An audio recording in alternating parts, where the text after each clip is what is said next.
Hi friends, welcome to our channel. இன்னைக்கு என்ன பண்ண போகிறோன்னா வாழைப்பூ வடை.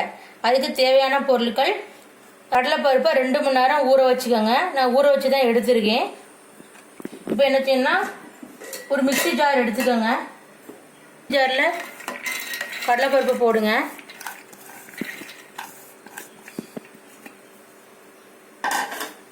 அதுக்கு தேவையான 1/2 ஸ்பூன் சோம்பு போடுங்க. 1/2 ஸ்பூன் சோம்பு,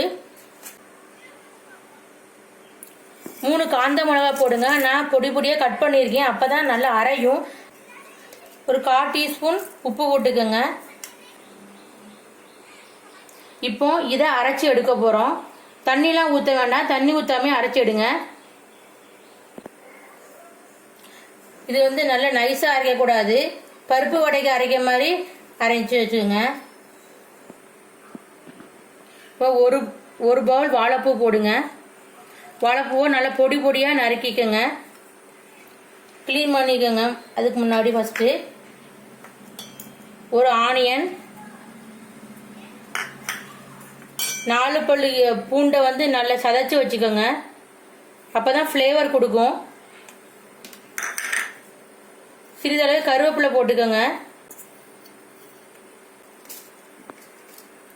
தேவைக்களவு உப்பு போட்டுக்கோங்க. பாருங்க, இதே மாதிரி நல்லா பிசைஞ்சு கொடுங்க. நல்லா பிசைஞ்சு கொடுத்தா தான் வடை வந்து கரெக்டாக நிற்கும், இல்லைன்னா உருந்து போயிடும். நல்லா பிசைஞ்சு கொடுத்துக்கோங்க.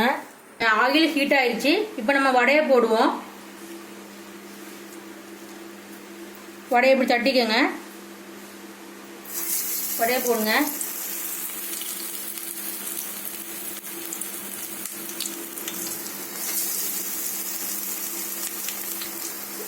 கேஸை வந்து லோ ஃப்ளேம்லேயே வைங்க, ஹை ஃப்ளேமில் வச்சிடாதீங்க. ஹை ஃப்ளேமில் வச்சேன்னா வடை டக்குன்னு கருகிரும். பாருங்க, வடை அந்த பக்குவத்துக்கு வந்த பிறகு நம்ம எடுத்துடலாம். வடை நல்லாவே வெந்துருச்சு. பாருங்க பாருங்க, வடை நல்லா கிறிஸ்பியா இருக்கு.